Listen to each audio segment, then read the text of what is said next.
Evet, Phuket in Travel çok güzel ama renkleri falan mükemmel. Afiyet olsun. Buyur beraber olsun Fuat kardeşim. Ne yapıyorsun? Abi? İyi vallahi abi. Ne yapalım? Patong'tayız, Phuket'teyiz. Öyle Süper, takılıyoruz. gel çay içelim. Çay içeriz abi. Burası kafe bölümün. Kafe Tabii restoran. burası işte küçük bir kafe bar restoran yaptık burada. Burada kadınlar kollarını açmış. Erkekleri bekliyorlar, Türk erkeklerini bekliyorlar. Öyle değil abi. Burada hani parayı vereceksin, hizmet satın alacaksın. Yani videomuzda şöyle bir menü yapmış kendisine. İlk videomuzla alakalı. Burada şöyle güzel bir kapak resmini bastırmış videonun içerisine. Thank you very much. Yeah, thank you Very so nice. much. Hello. Şöyle dövmeciler var burada. Dövme olayına dikkat edin. Hastalık gibi. Ben öyle diyorum ama siz nasıl anlarsanız. Evet. Böyle Muay Thai var burada. Uçuş başladı.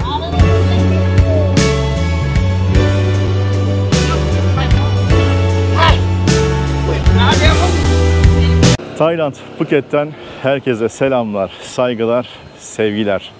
Yaklaşık 4 gündür buradayım. 4-5 gündür. 5. gün, evet. 5. gündür buradayım. Güzel bir şekilde gezdim, eğlendim. Denize gittim, plaja gittim vesaire. Sonrasında artık işbaşı dedik ve çekimlere başladık. Şimdi Phuket sokaklarında gezmeye başlıyoruz. Daha önceki videolardan zaten hatırlarsınız. Bir Malin Plaza diye bir yer vardı. İlk geldiğim, YouTube'a ilk başladığım günlerdeki videolarımın içerisinde vardı. Şimdi Malin Plaza'nın içerisinde ufaktan bir giriş yapacağız. Patong tarafına geçeceğiz. Belki daha farklı bölgelere de gideriz. Farklı videolarda da bunu gösteririz. Güzel bir video hazırlayacağız. Bakalım spontane nelerle karşılaşacağız. Çok böyle sık tercih ettiğim bir yer. İşte Tay mutfağına ait ürünler. Şurada bir dayımız var. Bu arada gözlüğümü çıkartayım. Buradan da çok sık tercih ettiğim mesele şu yengeç bacakları falan çok lezzetli oluyordu. Burada bir dayımız vardı. Geçen anda tanıştık. How are you? Menü yapmış kendisine ilk videomuzla alakalı. Burada şöyle güzel bir kapak resmini bastırmış. Thank you very much. Yeah, thank you Very so nice. much. See you. Şöyle güzel bir menüsü var dayımızın. What is your name? Yeah. Buraya gelirseniz bu dayımızı görün. Şurada bakın. Gördüğünüz gibi özellikle burayı tercih edebilirsiniz. Seafood. Yeah, seafood, Helal. chicken, beef. Fiyatlar da makul. Hello. Şöyle mantıcı ablamız var burada. Bildiğiniz mantı gibi yani böyle. Burada güzel sigara börekleri var. Burada ablamızdan sık sık tavuk alıyorum böyle. Burada tavuk pişiriyor. Burada şöyle çok güzel bir oturma alanı var. Yemeğinizi sipariş ediyorsunuz. Ödemesini yapıyorsunuz. Buraya servisini yapıyorlar. Buradaki boşları da toplayan böyle ablalarımız var ortada. Geliyorlar, alıyorlar. Çöpü temizliyorlar. Bazen biz kendimiz alıp çöpe atıyoruz boşlarımızı. Plastik tabaklarda sunum yapıyorlar. Şimdi tam karşıda bir motosiklet bayi. Burada motosiklet kullanımı oldukça yaygın ama turistlerin motor kullanması burada bu şehirde özellikle çok zor. Bazı şartlar var. Şartları sağlasanız bile bazen gene çok zor olabiliyor. 7-Eleven marketleri. Şurada bir tane vardı. Yine yol üzerinde çok sık var zaten Phuket'te. 7/24. Bu marketler burada aktif. Yemek falan alabilirsiniz. Özellikle tost çeşitleri çok revaçta bu markette. Ben genel olarak böyle pratik olarak hani ben değil birçok insan, birçok turist veya yerli insan burada bu tostlardan alıp böyle ısıtırıyor. Hızlı pratik bir şekilde bir de ısıtabiliyorlar yani tost makinesinde. Çok da güzel oluyor, lezzetli oluyor. Ufak ufak böyle atıştırıyorsunuz. Burada tur firmaları çok fazla. İşte Hippie Island tur vesaire. Hello. Hello. Bu tür turlara katılabiliyorsunuz buradan. Fiyatlar da ortalama 1700, 1800, 2000 baht, daha fazlası. Bu biraz alınan hizmetin kalitesine göre değişiyor. Evet, bu tapınağın böyle içine doğru girdik. Tam böyle tapınak da sayılmıyor. Ön tarafa bir şey koymuşlar. İçeride bir hoparlör yayını var. İlahi gibi bir şeyler okunuyor. Sunaklar var, meyveler koyuyorlar. Böyle bir şeyler koyuyorlar buralara. Tabi burada turlar var ama bir de bizim Türklerin de tur firmaları var burada. Birkaç böyle abimizin tur firması var. Onlarla alakalı da bilgiler paylaşabilirim. Şimdi karşıda bir 7-Eleven var. Oraya doğru bir gidelim. Tost falan dedik ya, böyle pratik bir şey olsun. Yani birçok şey var aslında. Sadece tost değil. Çok yemek çeşidi var. Meyveler var. Helal ürünler de var aynı zamanda. Şöyle ATM'ler var bakın. Sim kartları alabiliyorsunuz buralardan. Fiyatlar biraz artmış, sim kart fiyatları. Turist sim kartlarına geçmişler. Daha böyle ekstrem bir fiyat koymuşlar. Eskiden sim kartlar bu marketlerde çok daha uygundu. Şimdi yaklaşık 2 katına 3 katına çıkmış fiyatları. Neredeyse havalimanı fiyatlarına yaklaşmış. Hatta aynı olmuş diyebilirim. Şöyle bakın, turist sim kartına geçmiş. Ülkenin kendi almış olduğu bir karar. Birçok ürün çeşidi var burada. Böyle bir alışveriş yapınca şu kuponlardan veriyorlar size. Hani hangi ürünlerde tam olarak bilemiyorum ama onları veriyor. Onları para niyetine ödeme yaparken başka bir şey aldığınızda kullanabiliyorsunuz.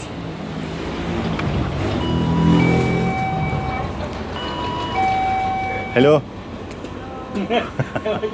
How are you? You from Thailand? Very good. Thailand. Hello. Şöyle güzel bir market, serin serin. Çok bunaldığınızda şöyle girebilirsiniz. Buradan kahve yaptırabilirsiniz. Soğuk kahve, sıcak kahve fiyatları çok makul. Bakalım şöyle. Bakın şöyle. Bunlar kuponlar veriyormuşlar bu kahveleri yaptırınca. Sadece yazıyor ama normal olarak aslında çok da pahalı değil fiyatları şöyle. 30-40 bahta, 50 bahta. Hello. Şöyle hazır yemekler demiştim. Hello. İşte pilav benim favorim burada. Çok fazla yağ oranı yok, hatta neredeyse hiç yok. 15 baht. Burada aynı zamanda, tabi bu bir reklam değildir, bunu söyleyeyim size. Şöyle haşlanmış yumurtalar var. Bazıları soyulmuş da oluyor. Şöyle içecek grupları burada özellikle fiyatları çok uygun. Sular aynı şekilde. 14 baht büyük su. Benim en çok sevdiğim su markası, bilmiyorum, okuyamıyorum ama bu damak tadıma uyuyor. Bunların küçükleri falan da var burada. Bir tane de su alırım zaten şimdi. Şu enerji içeceği grupları çok iyi. Fiyatları falan 10 baht. 2 yıl önceki fiyatlarla aynı. Bakın şu grupta aynı şekilde. Bunlar böyle C vitaminli sular. Fiyatlarını göstermek istiyorum. Bunların dediğim gibi hiçbir reklam değil burada. Sadece fiyat olarak hiçbir şekilde artmamış fiyatlar. Şunlar mesela böyle hafif bir rahatsızlığınız olsun, şu grup özellikle. İçtiğinizde çok böyle hızlı bir şekilde toparlıyorsunuz. Bu arada Thai bahtla göstereyim. Şöyle bir cebimden birkaç bir şey çıkarttım. Bu 20 baht. Şöyle göstereyim, bakın şöyle 100 baht. Üzerinde, bilmeyenler için gösteriyorum, Tayland kralının resmi var. Bütün paralarda. Kuruş kuruş bile olsa veriyorlar burada para üstünü. Hiçbir şekilde para üstü yok. Öyle bir olay yok burada. 5 baht, 2 baht, 1 baht şeklinde. Burada tostlardan bahsetmiştim ya. Bakın şöyle. Benim genel olarak favorim şu tostlar. Peynirli tost. Şundan bir tane alacağım şimdi. Sanırım bu domuz etli tost. Burada ton balıklı. Bu da güzel. Bu da peynirli ve ıspanaklı bir tost. Bu da güzel. Bu hem yazıyor burada, bakın şurada bir hem. Hem dediği zaman bu domuz ayağından yapılıyormuş. Domuz ayak derisinden yapılıyormuş. Bilginiz olsun.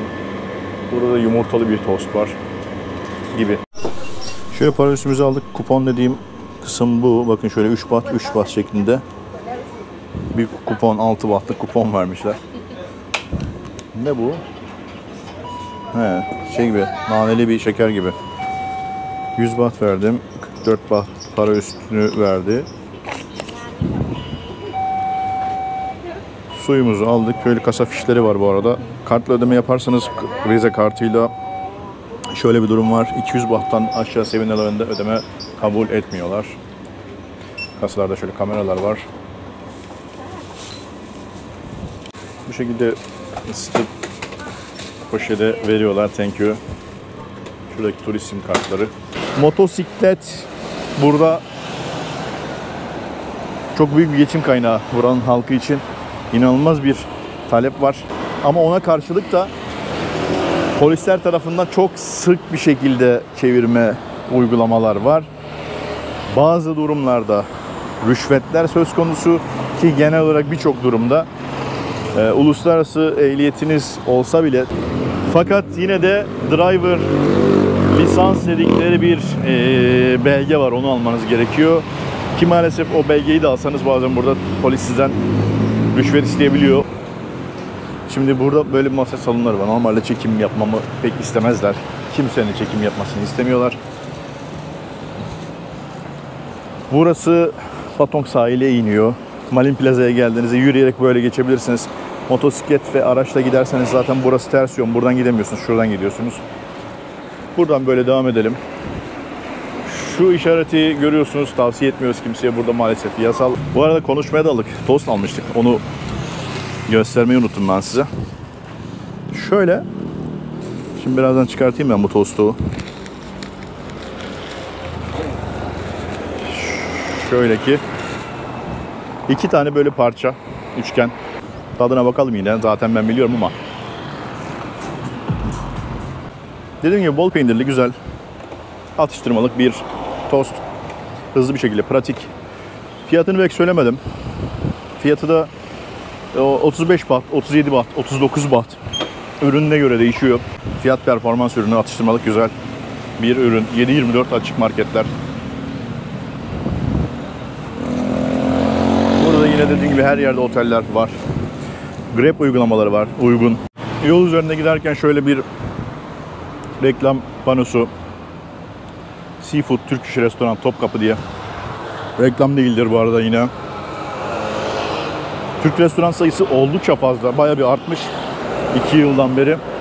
Zaten vardı birkaç tane Türk restoranı ama sayı olarak arttırmışlar. Çok kişi mekan açmaya başlamış burada.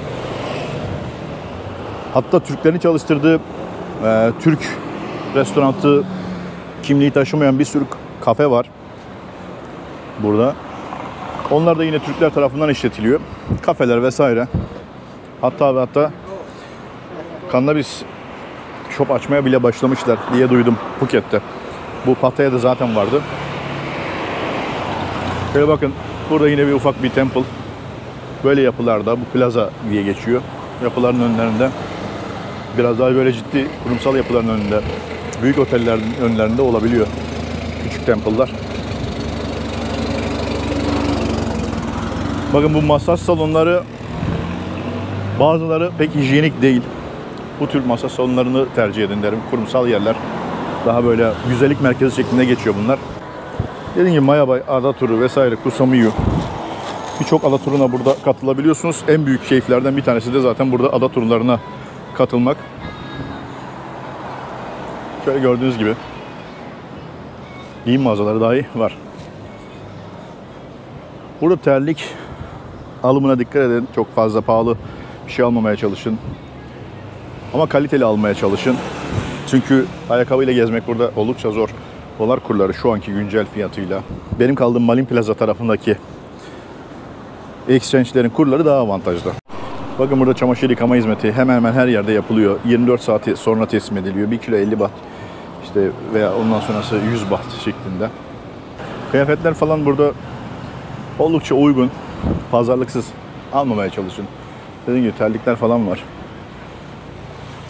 Burası bir Hintli abinin yeriydi galiba, öyle hatırlıyorum. Amerikan usulü barlar var. Bakın şurada göstereyim. Bu Amerikan askerlerinden kalma bir gelenek. Zamanında Amerikan askerleri işte Tayland'a, özellikle Pattaya'ya gelip burada yaşayan bayanları tercih ettiği için, hava çok sıcak olduğu için kamerası çok sık kapanıyordu, kontrol ettim. Meğersem sıcaktan pili şişmiş, bu arada yarım kaldı konuşmamız, devam edeceğim. Dediğim gibi buradaki Amerikan askerlerinin zamanında buraya gelmesiyle buradaki bayanları böyle fuhuşa alıştırmasından dolayı yaşanan buradaki bir gece hayatı durumu var. Benim tabii bildiğim, araştırdığım bu. Farklı özel sebepleri de olabilir bunun.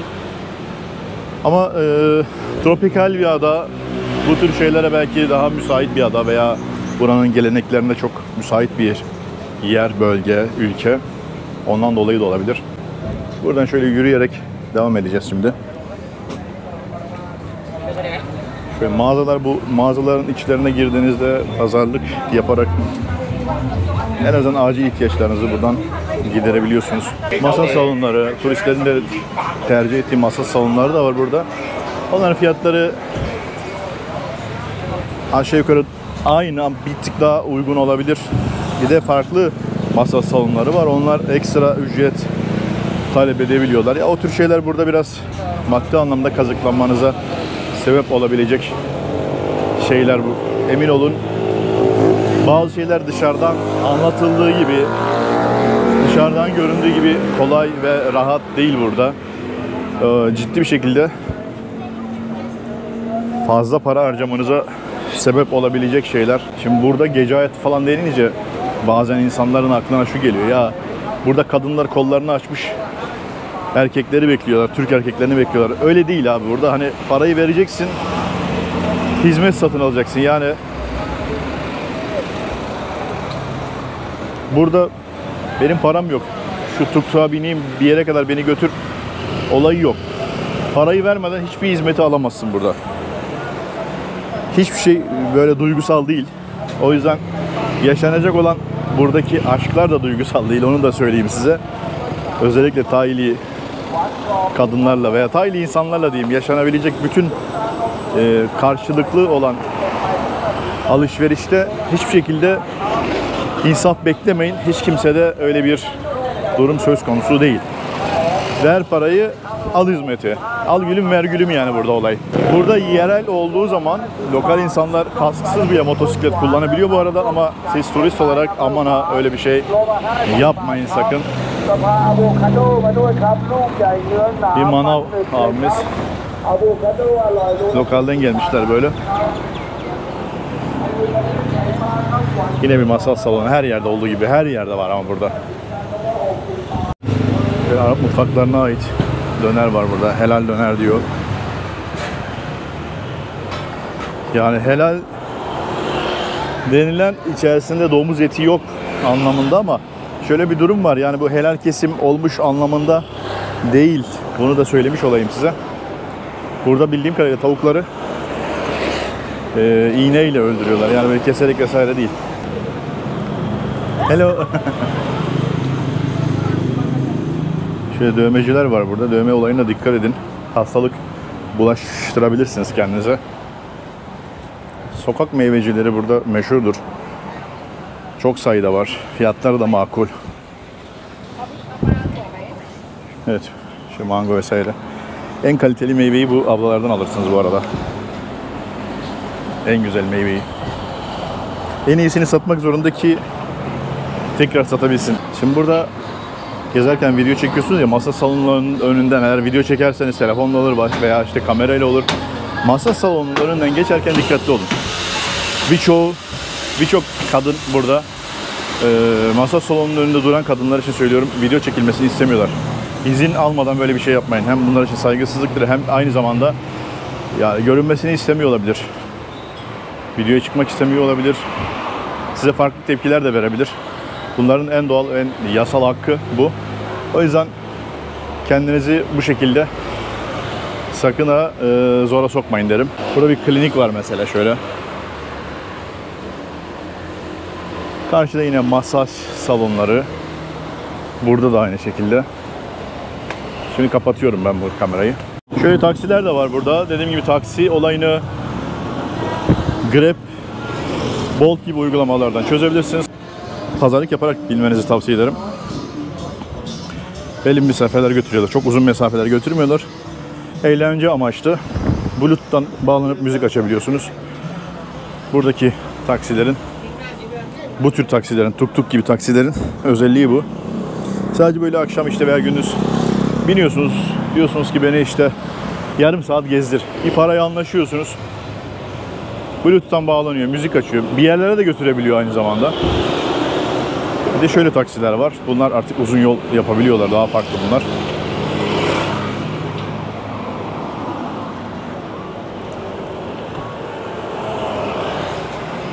Bakın burası bir Arap mutfağı. Şavurma diyor. Sultan El Sam diye geçiyor. Muhtemelen ne diyor? Suriyen diyor. Evet, Suriye mutfağıymış. Videonun başında bahsettiğim bir abimiz vardı. Burada yaşıyor. Hem turlar düzenliyor. Hem sanırım oteli vardı veya hosteli. Onun mekanının önüne geldik. Birazdan onunla bir sohbet ederiz. Şöyle Phuket in Travel hostel ve restoran şeklinde. İçeride olabilir diye düşünüyorum kendisi. Patong'un olduğu yerde fiyatların da uygun olduğunu düşünüyorum. Kendisine eğer buradaysa bir selam verelim. Hello. Güzel mekan ya. Şöyle içeri girdik. Gayet güzel. Abi selamünaleyküm. Selam. Ne yapıyorsun? Hoş geldin. Hoş bulduk. Ne var ne yok? İyi vallahi abi, geçerken bir uğrayayım dedim, burada mısın diye. İyi yapmışsın, iyi yapmışsın. İnce belli bardakla çayımız, kahvemiz var. İnce belli bardakla. Aynen. Ne diyorsun Ama abi? kahvesi de var. O süper ya. Üzüm kahvesi. Biz de zaten 25 yıllık dostum Evren'le beraber Evet. Tayland'da, Phuket'te ne yapılır ne edilir Aynen. konulu çalışma yapıldı. Tam yerine geldi. Güzel. Kanun ortasından girdik. Tam yerine geldi. Abi sen tatile mi geldin buraya? Merhabalar, evet. Yaklaşık 2 aydan beri tatildeyim. Evet. Umut da benim yaklaşık 25 yıllık arkadaşım Güzel. Antalya'dan. Tüm turlarımı, organizasyonlarımı sağ olsun Umut ayarlıyor. Sen sık sık burayı tercih ediyorsun o zaman. Genelde burası. Güzel. Genelde burası. İkinci gelişim benim buraya. İkinci gelişimde de Umut'la beraber organizasyonlarımızı yapıyoruz. Gayet de güzel gidiyor her şey. Memnun oldum. Ben de memnun oldum. Şimdi Umut abi. Merhaba, hoş geldin tekrar. Hoş bulduk. Şimdi ben daha önce senin 2 yıl önce tanıştığımızda farklı bir yerde olduğunu Katu'daydım. biliyordum. O taraf, o bölgedeydin sen. Şimdi buradasın. Ya şirket biraz şey yaptı, hareketlendi. Evet. Phuket'in Travel, Phuket'in Hub olaraktan bir merkezimiz oluştu. Katı kafe olaraktan buraya aşağı yukarı 12 kilometre mesafedeydi Phuket'in Travel'ın ofisi. Patong'a taşıdık. Banglal'a yaklaşık olaraktan 150-200 metre mesafede. Tam böyle Çok yakın merkezi ya. Patong'un kalbine şey yaptı. Havalimanından Yani geldiği zaman adam direkt buranın önünden geçiyor. Tabii. Patong'a gelecek olan misafirler direkt buraya iniyorlar. Bünyemize işte Phuket'in Travel'ın yanına Phuket'in Patong Hub isimli bir tane hostel, bir tane kafe, bar, restoran ilave ettik. Güzel. Ki aynı binadayız, 4 katlı bir binada yukarıda 60 yataklı bir tane hostelimiz oldu. Ön tarafta Tay yemekleri ağırlıklı, ince belli Türk çayı veriyoruz misafirlerimize ve keyifli kahvaltılar sunmuş olduğumuz küçük bir mekan yaptık ki gelen misafirlerimizi burada ağırlarken kendilerine çay, kahve, yiyecek bir şeyler ikram edelim diye. Evet, çok güzel abi. Şimdi gelecek olan turistler ve gezgin arkadaşlar özellikle burayı tercih edebilirler. Birazdan gösteririz. Hem bölge olarak da zaten buna çok uygun bir yerde. Fakat biraz böyle seninle alakalı, seni bir tanımak istiyorum ben.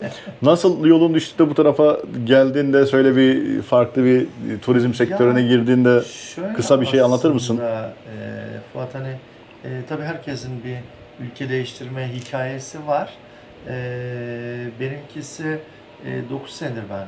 Nisan 1'de şaka gibi 9 sene oldu. Ha, 9 sene. Tabii. Türkiye'de otelcilik yapıyordum ben. 21 sene otelcilik yaptım. Daha sonra Türkiye'deki otel zincirinde görevim sağlık sebepleriyle sonlandırmam gerekti ve hayatımda bir değişiklik gerekiyordu. Sonra buradan da çok keyifli bir iş teklifi aldım. 9 sene önce. Ardından geldim, bir şansım benim dedim. Sonra Phuket'i çok sevdim ben gerçekten. Güzel bir yer zaten. Keyifli bir yer. Lokasyonlardan gerçekten doğasıyla, insanların birbirlerine duymuş olduğu saygıyla, kültürüyle gerçekten çok keyifli bir yer. Neden olmasın dedik. Sonra başladık gitti. Tabii güzellikleri çok fazla bu ülkenin, özellikle Phuket Adası'nın. Anlamak gerekiyor, gezip dolaşmak Gezip gerekiyor. dolaşmak gerekiyor. Gezip Sizin tur paketleriniz de var zaten değil mi? Onunla Tabii, alakalı. Tabii. Phuket'in travel olaraktan hem paketler sunuyoruz, Türkiye'deki hizmet vermiş olduğumuz Evet. ajantalarımıza.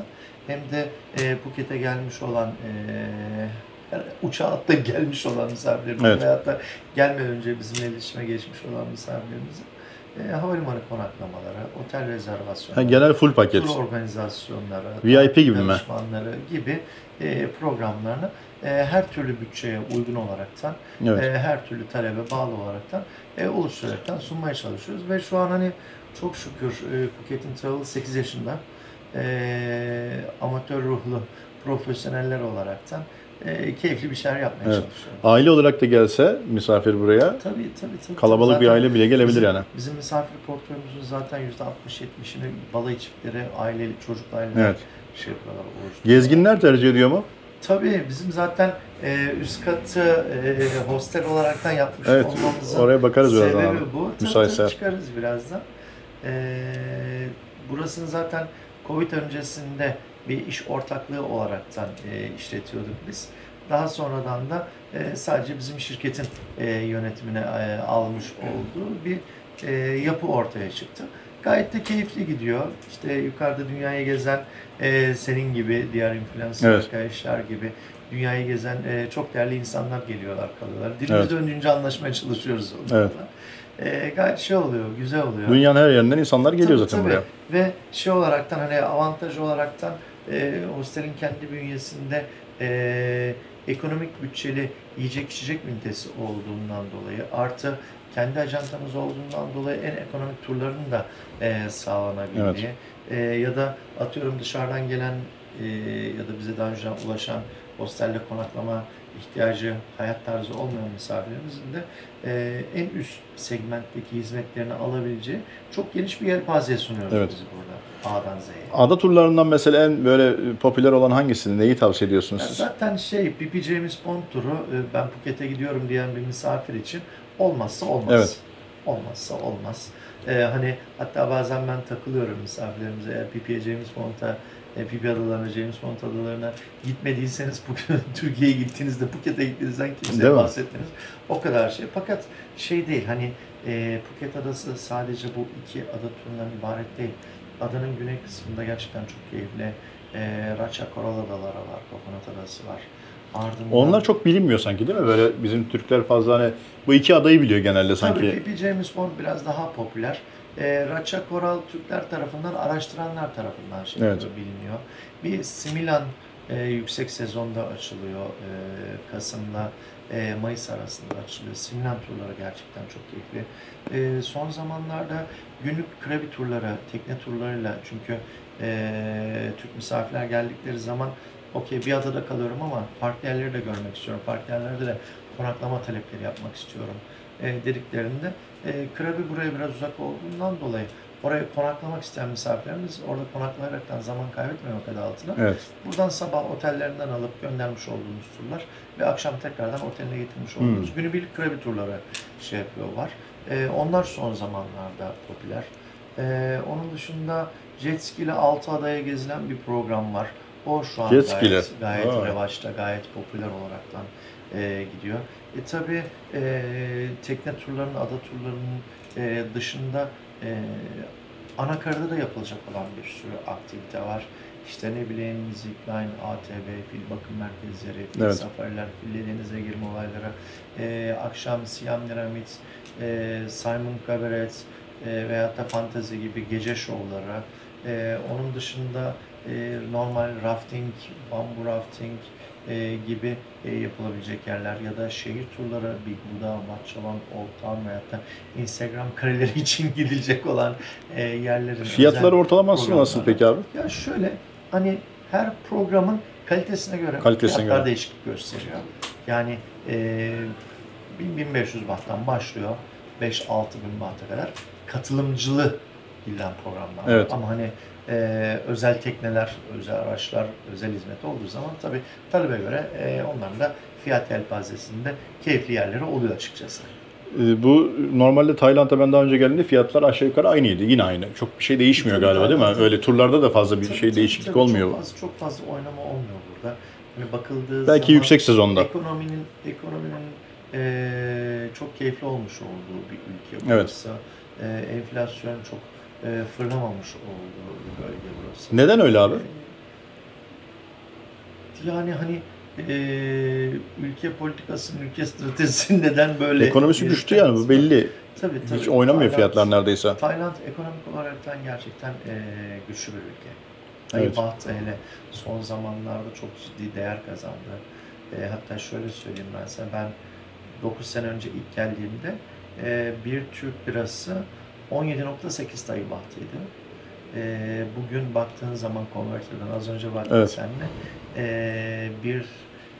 bir Tay bahtı 1.3 lira. Yani Tay bahtı şu an Türk lirasından daha da değerli. Evet, bir tık daha geçti. 2 yıl önce de dediğiniz gibi şey gibi yarı yarıya gibiydi. Yarı yarıya, sonra başa geldi. Şu Şimdi an geçti. Tay bahtı Türk lirasından daha değerli bir hale aldı. Tabii Bu dezavantajı oluşturuyor mu peki bizim Türk vatandaşlarının gelip tatil yapmasında? Ya şöyle, hani Tay bahtı cinsinden veyahut da dolar cinsinden rakamlar 3 aşağı 5 yukarı aynı son 10 senenin perspektifine bakıldığında. Çünkü ciddi bir enflasyon yok burada. Evet. Fakat Türk lirası bazına baktığımızda, atıyorum daha önceden 2000 bahtlık programı alan bir misafirimiz Türk lirası karşılığında 1000 lira başa baş olduğunda Evet. 2000 lira ödüyordu. Ama 2000 baht şu an 2500 liranın üzerinde. Evet. İster istemez bu da algıda seçicilik konusunda, ya ben geçen sene 2000 liraya gitmiştim, şu an 2500 liraya gidiyorum. Ya aslında Kur farkından kaynaklanan kur bir farkı durum Türk söz lirasının konusu. biraz değer kaybetmesinden kaynaklanan. Ama benim hani durum. kendi düşüncem şöyle bir durum var. Hani ben geçen ay Türkiye'deydim. Bir ay oğlumla beraber Evet. bir tatil geçirdik. Türkiye'de de aynı şekilde bir önceki sene içtiğin bir kahve atıyorum 10 birimken şu an 15 birim olmuş vaziyette. Maalesef evet. Yani paranın değeri maalesef Türkiye'de de bir miktar düşüyor gibi gözüküyor. Ama hani hepsi rakamsal olay olduğundan dolayı pahalılaşma kısmı Türkiye'deki enflasyonun yukarı doğru çıkmasından kaynaklanıyor. Evet. Teşekkür ederim abi. Çok sağ ol. Biraz burayı da Rica görsek ederim. bir yardımcı olursan Gel bize. dolaşalım ya, bakalım. Evet, Phuket Travel çok güzel ama renkleri falan mükemmel. Afiyet olsun. Buyur beraber olsun Fuat kardeşim. Ne İçeriz yapıyorsun? abi. İyi vallahi abi. Ne yapalım? Patong'tayız, Phuket'teyiz. Öyle Süper, gel takılıyoruz. çay içelim. Çay içeriz abi. Burası kafe bölümün. Kafe Tabii restoran. burası işte küçük bir kafe bar restoran yaptık burada. Çok güzel. Menüm burada. Aynen. Mesela ne var burada? Menemen falan var. Menemenimiz var, sucuklu Türk yumurtamız havası var mı abi? Olmaz olur mu? Bak bir Ne sürü diyorsun ya? seçenek var. Sucuklu tost var, kaşarlı tost var vesaire. Beyaz peynir var. Çok güzel. Mercimek çorbası var. Yani bir sürü Türk. Ha. Hani tam bir Türk restoranı diyemem. Kendim için değilim çünkü. Evet. Ama Tay yemekleri, Avrupa yemekleri, Türk yemekleri satan Ama var. Karışık gibi. ekonomik, çünkü yukarı sosyal olduğundan dolayı ekonomik boyutta yiyecek içecek hizmeti sunmaya çalışıyoruz. Güzel abi. burada. Şöyle ufaktan bir... Gel yukarısını dolaştırayım sana. Ha olur. Ondan sonra çay içeriz. Ben de sonra çekinmeye devam ederim böyle. Tabii. Çay soğumadan. Aynen. Burada bir bölüm var. İçeride ofis var. Yukarıda barkoyla arada bir sinema geceleri yapıyoruz. Mesela burada kalan bir misafir gelip burada yemek yiyor, çayını içiyor veya çalışması varsa bilgisayardan işlerini görüyor. Tabii aynen. Zaten yüksek şeyde Kaçta kapatıyor burası? restoranı gece 11 gibi kapatıyoruz. Ama 24 saat Giriş çıkış var. barda birileri var. Tabii barda birileri var 24 Öyle mi? saat olarak da. Ha. Çünkü hostel misafirlerin gece girişleri çıkışları olduğundan dolayı artı Onlar güvenlik için. açısından birisinin durması gerekiyor. Burası zaten gösterdiğimiz gibi senin ofisin. Aynen. Gel yukarı çıkalım. Olur abi. Klimalı. Aynen, klimalı var. Valla tertemiz. Burada iç kısmında işte priz var telefon şarjı için. şöyle. İçeride bir tane lamba Çok var. güzel. Perde kapandığı zaman herkesin kendine özel şey oluyor. Bu tarafta lakırlar var. Bayanlar için ayrı mı karışık mı? Tabii bayanlar için ayrı. Orası ayrı. 2 tane klima var odada. Fark ettiysen içerisi Evet, tuz gibi, güzel. dışarısı gibi. Çok güzel. Odalarda 10 ve 20 kişi kalıyor misafirlerimiz. Bu Duşlar falan. sol tarafta duşlar, lavabolar var. Evet. Bu tarafta da arkada bir tane su sebilimiz. ve buzdolabımız var burada, misafirler kendi şeylerini Kendi ürünlerini ürünlerini koyuyor. Buradan üst kata çıktığımız zaman da yukarıda da 2 tane odamız var. Özel odan var mı? Odaların özel oda yok. Özel odam yok. Üst kattaki odalardan birisini bayanlar odası olaraktan. Evet abi, teşekkür ederim, kapılarını Rica açtın. ediyorum kardeşim, benim ne demek. Güzel bir şekilde misafir ettin Geldin, bizi. mekanımızı ziyaret edip çok mutlu olduk. Bana müsaade. Teşekkür ederim. Haritamız, Türk bayrağımız, Tabii, kesinlikle. Türkiye haritamız burada. Kesinlikle. Ve Olmazsa olmazımız. olmazsa olmazımız. Olmazsa Aynen. olmazımız. Vazgeçilmezimiz. Bir de Fenerbahçe bayrağımız. Atkımız. Tabii canım, hani Fenerbahçe bizim yaşam tarzımızı biliyorsun. Takip ediyor musun burada maçları abi? Burada tabii seyretme şansımız var. Gerçekten Bir tane Barkovizyon aldık burada. Sinema Vallahi. geceleri Aa. yapıyoruz ya bazen. Öyle mi? Orada oluyor ama o sene bu sene değil gibi gözüküyor. Ama bakacağız önümüzdeki maçlara. Önümüzdeki maçlara. Önümüzdeki maçlara Abi bakacağız. teşekkür ederim. Ben yoluma devam edeceğim. Yine biraz daha böyle tur yapacağım. Videoya devam ediyoruz. Burada Umut abiyle karşılaştık. 2,5 yıldır görüşmüyorduk. Daha önce tanışmıştık. İsabet oldu. İsabet oldu. Vallahi. Teşekkürler. Sağ ol kardeşim benim. Ayağına sağlık. Görüşürüz. Görüşürüz. Şimdi sahil kısmına yaklaştık. Bu arkamda gördüğünüz Bangla Road. Buranın gece hayatının, Phuket'in gece hayatının en hareketli olduğu cadde. Şu an trafiğe açık. Bu saatte ama yaklaşık bir saat, 2 saat sonra trafiğe kapanıyor ve burada artık eğlence ve hayat başlıyor. Bu saati tercih ettim. Çünkü içeriye girdiğim an direkt bu videoya telif gelebiliyor. Müzik sesleri vesaire olduğu için, hatta şu an bile belki gelebilir. Bu yazıyı bile görmesi yeterli ama şimdi cadde üzerinden şöyle yürüyelim. Biraz sağa solu göstereyim. Şu an henüz eğlence mekanları tamamen açık değil. Belli mekanlar açık. Ama kulüpler vesaire, onların açılış saati yaklaşık akşam 6-7 gibi oluyor. Caddenin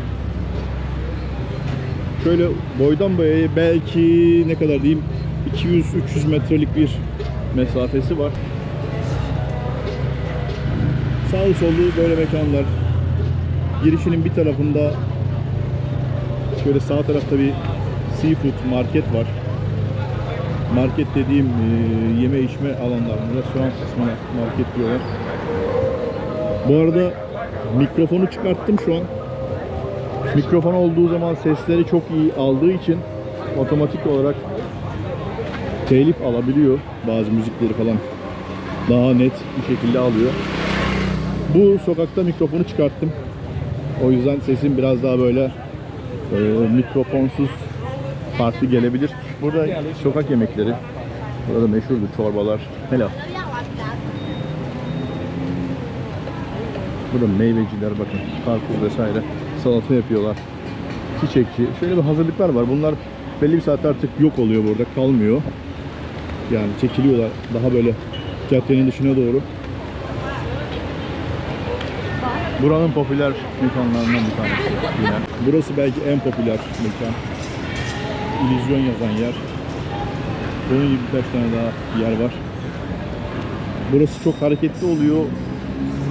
Şu market yine Elevin market. Bayağı bir izdiham oluyor gece burada. Fiyatlar aynı ama değişmiyor. Dışarıdaki Elevin fiyatları aynı. Aynı yeme içme mekanları. Bakın şöyle. Yine dövmeciler ve berber aynı zamanda burası. Kuaför, erkek kuaförü. Şimdi hazırlıklar var böyle yavaş yavaş. Burası tabii panayır alanına dönüyor belli bir saatten sonra. Yine bir kuaför burada.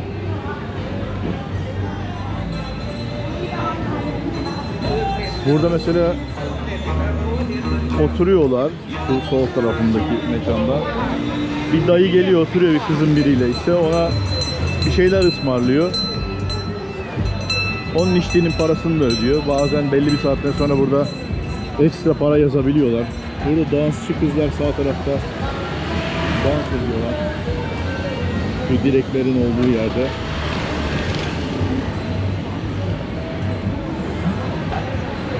Yani dışarıdan gel gel yaptıklarında birçok şov mekanı var burada. Gel gel yapıp ondan sonra içeride farklı fiyatlar çıkartabiliyorlar. Ona uyanık olmanız gerekiyor ki sonrasında zarar görmeyin. Şöyle bakın, yine İngiliz dayılar oturmuşlar. Kızlar etrafını toplamışlar. egolarını tatmin ediyorlar gibi. Ben öyle diyorum ama siz nasıl anlarsanız. Evet. Böyle Muay Thai şampiyonu var burada. Onun gösterisi yapılıyor her akşam. Biletler yaklaşık 1500 baht civarı sanırım. Ön lojaya geçerseniz fiyatlar artıyor. Önden izlerseniz. Burada aynı şekilde yine buradaki içecek fiyatları market fiyatlarından bir tık daha yukarıda ama içeride başka bir şey yaşayıp ondan sonra farklı fiyatlarla karşılaşabiliyorsunuz burada.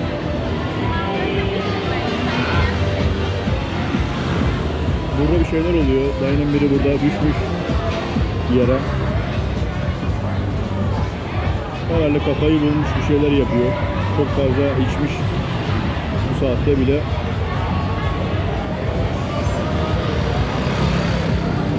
Burası Rusların eğlence mekanı. Revue show'lar falan yapıyorlardı. Ön tarafta Rus bayanlar oluyor akşamları. Müşteri çekiyorlar gel hesabına. Burada aynı şekilde böyle yine aynı tur paketleri satılıyor. Burada lahana satışı yapılıyor. Biliyorsunuz lahanayı burada yasallaştı. Bazen şöyle bir şeyler de olabiliyormuş. Duydum, emin değilim, görmedim ama geliyormuş işte bir şey sarıyor. Diyor ki bunu sana diyor 300 bahta satayım diyor. Ucuz bir fiyat veya işte 200 baht. Özellikle şu sahil kısmında yasak olduğu için oraya gidip aldığında herhangi bir turist da para alıp yarısını onu işte oraya götüren polise, satana ya da neyse o kişiye simsara veriyormuş polis. Yani bir teşkilat gibi bir şeyler oluyormuş. Ara ara yaşanıyormuş bu tür şeyler. O yüzden mesela şu sahil kısmında, beach kısmında o tür maddelerin kullanılması, lahananın kullanılması yasak. Lahana, maydanoz gibi şeylerin. Burası da diğer girişi. Bu dönerciden de Türk dönercisiymiş diye duydum. Yani içeride Türkçe konuşan görmedim ama birkaç kez döner yedim burada. Gayet güzeldi, fena değildi yani. Türkiye kadar olmasa da. Burada birazdan hatta şöyle biraz da mikrofonu takacağım. Çıktık. Artık müzik sesleri gelmeyeceği için. Kur fiyatları değişken. Sahil kısmında bir tık daha düşük ama çok fazla ciddi bir şekilde oynamıyor. Yani burası da aşağı yukarı evet aynıymış. Yani yukarısıyla aynı. Şu an 1 dolar 32 baht gibi bir şey oynuyor civarı.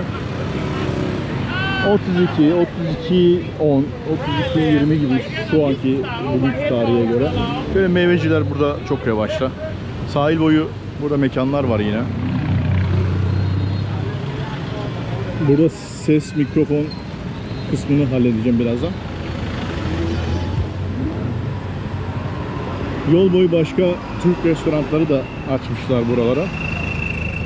Onları da görebiliyorsunuz. Sahil kısmında, Patong sahil kısmında. Burası tek yön. Bu yönden trafik akıyor sadece. Patong sahiline geldiğinizde mesela şurası turizm polisinin olduğu yer, sağ taraf. Burada motosiklet park alanları mevcut. Turistin motosiklet kullanması evet çok rahat ama bir o kadar da dikkat edilmesi gereken bir olay. Bunlar sadece böyle hızlı bir şekilde bilgi olarak aktarıyorum. Belli park alanları var şöyle. Her yere park edemiyorsunuz motosikleti. Sadece belirlenmiş park alanlarına. Onun haricinde Patong Beach şu an dalgalı. Çok denize girilemiyor. Yaklaşık bir ay sonra, belki 1,5 ay sonra başlayacak denize girme olayı. Burada sandalyeler ve şezlonglar var. Özellikle sandalyeler böyle sunset, gün batımını izlemek için geceleri burayı gelip böyle yani sakin bir yere oturup bir içecek alıp içecekle beraber denizi izleyebilirsiniz. Dalga seslerini dinleyebilirsiniz. Yani ortalama işte bir meşrubat alıp 100 bahta oturabilirsiniz burada 1 saat 2 saat. Veya bazı alanlar var hiç içecek almayıp İşte 1-2 saatliğine şöyle sandalyeyi kiralayıp kişi başı oturabiliyorsunuz. Şöyle rüzgarlı hava olduğu için tam zamanı. Paraşüt yapıyorlar. Böyle küçük botlar çekiyor paraşütleri. İyi karışmıyorlar etrafa. Böyle bir dezavantaj da olabilir. Dolanmıyor ipleri falan. Yani yaklaşık bunun da herhalde bir 10 dakikası 1500 baht falan. Yani pazarlıkla bir belki 100-200 falan daha kırılabilir fiyatları ama ortalaması 1500 baht diye biliyorum. Dakika değişiyor bunların fiyatları. Şöyle. Güzel doğayla iç içe bir ada, tropikal bir ada. Gün içerisinde sürekli olarak böyle sıcak hissedebileceğiniz bir yer ilk geldiğinizde özellikle. Fakat sonrasında yavaş yavaş vücut alışıyor buna ve normale dönmeye başlıyor. Sivrisinek olayı fazla, bunu da aktarayım size. Bazı zamanlar bir sinek kovucu falan kullanmanızda fayda var. Mesela göstereyim, bende sadece birkaç tane sivrisinekli sığ var ama öyle böyle değil yani, su toplayabiliyor sivrisinek ısırdığı yerde burada. Şöyle bakar mısınız? Tek bir ısırık. Jet ski kiralarken dikkat edin. Videosunu çekin. Yani motosiklet kiralarken de aynı şekilde veya araç kiralarken sağını solunu etrafını çizdiklerini sonra bunu vurmuşsun, çizmişsin, sağa sola çarpmışsın deyip fazla para istemeye kalkmasınlar. Olmayabilir ama olduğu zamanları da duyduk. Evet, burada bayraklar falan var. Türk bayrağı şu an göremedim. Varsa yoksa da bir şekilde belki temin ettiririz. Buraya koydurabiliriz. Mesela Arnavutluk bayrağı gibi farklı ülkelerin bayrakları mevcut. Bakar mısınız? Evet, mikrofonumuzu taktık. Şimdi sahil boyunda biraz şöyle yürüyelim. Bundan sonraki ülkem biraz farklı olacak. Daha uzun süre kalmayı düşünüyorum. Belki çok daha uzun süre diyelim. Gittiğim zaman o da sürpriz olsun. Bu da çok güzel bir ülke. Daha önce gittiğim ülkelerden bir tanesi. Orada güzel dostluklarımız vardı. Güzel insanlarla tanışmıştık o ülkede. Belki orada uzun bir süre yaşayabilirim. Belki temelli kalabilirim. Bakalım. Bunu biraz zaman gösterecek. Burada şöyle dediğim gibi koltukları falan kiralayıp kalabiliyorsunuz. Şu anki bu denizin bu dalgalı hali biraz böyle Endonezya, Bali, Seminyak plajlarını andırdı. Orası da böyle çok dalgalıydı. Surf plajları vardı orada. Şu an ona benziyor. Bu arada evet, bir tane yardımcıyla beraber uçuyorlar. Ya bu yardımcıların genel olarak çok bir bağlantısı yok. Kendilerini emniyete almamışlar. Sadece iplerin arasında duruyorlar. Arada bir böyle düşenler ve ölenler oluyormuş. Yani uçuşa yardımcı olmaya çalışan bazı kişiler oluyor yanında. Onlardan böyle yüksekten düşüp ölenler falan da olmuş diye duymuştum. Şöyle bakın. Güzel, keyifli bir yer. Tam böyle Kasım ayı gibi geldiğinizde buraya, daha erken de gelebilirsiniz aslında. 6 ay sezon diyorlar, 6 ay sezon dışı diyorlar. Yağmurlu oluyor ama hani yağmurlu olduğu zamanlarda da güzel, keyifli oluyor. Hem burada hayat daha ucuz oluyor. Üşüyorum veya işte yağmurda bile denize girebilirsiniz. Soğuktu, deniz soğuk vesaire, öyle bir olay yok. Yağmurun altında da denize normal ben çok kez burada girmişimdir. Burada Kata plajı var. Ondan sonra Kata plajı daha ileride. O taraflar biraz daha iyi. Dalga konusunda yani gerilebilir diyebilirim. Farklı bir sürü plaj var. Dediğim gibi deniz çok keyifli. Çok güzel görünüyor. Yani bu dalgalarda yüzmeyi seviyorsanız burada rahat bir şekilde vakit geçirirsiniz. Patong'da denize girmek isteyenler için de bir tavsiyem var. Normal sezon için söylüyorum. Şu an dalgalı ama şu beach'in sonu var. İleride kayalıklar var. Kayalıklara gelmeden yine beach'in devamı olarak güzel bir alan var. Genelde orayı tercih ediyorlar. Orası bir tık daha temiz oluyor. Kayalıkların olduğu alan. Yine plaj aynı şekilde var. Tamamen kayalık değil. Fakat ben burada birkaç kez girdim denize. En ideal yer olarak orayı görüyorum. Bakın. Uçuş başladı.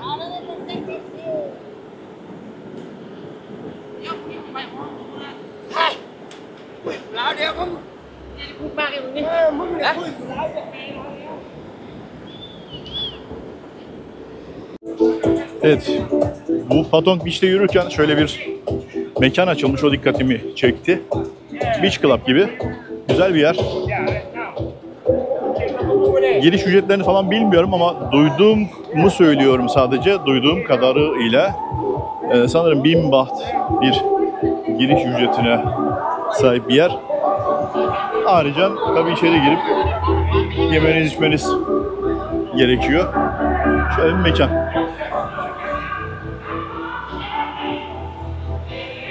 Yani bu beach club'ların sayısı burada çok fazla yok sanki. Endonezya'da, özellikle Bali'de falan çok fazla vardı. Evet, burası da yine yöresel lokantalardan birisi. Hatta birkaç tanesi. Seafood özellikle. Avrupa mutfağı diyor. Aynı zamanda seafood, Thai food hepsi var. Şimdi buradan yukarı doğru çıktık. Şu araya doğru geçelim bakalım. Yine caddeye çıktık yani.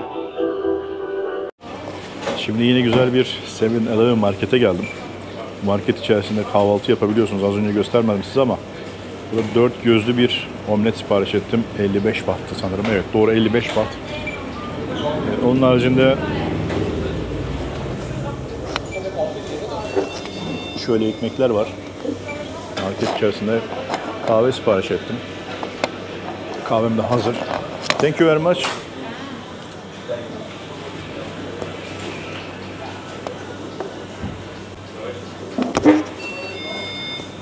Bu da 40 baht. Büyük boy sıcak kafe latte. Muhtemelen Phuket Old Town tarafına da geçeceğim. Yani Phuket'in ilk kurulduğu yer, eski Phuket olarak bilinen bölgeye geçeceğim birazdan. Bakalım buradan taksi veya dolmuşla da geçebilirim. Dolmuşlar da vardı sahilden, Patong sahilinden.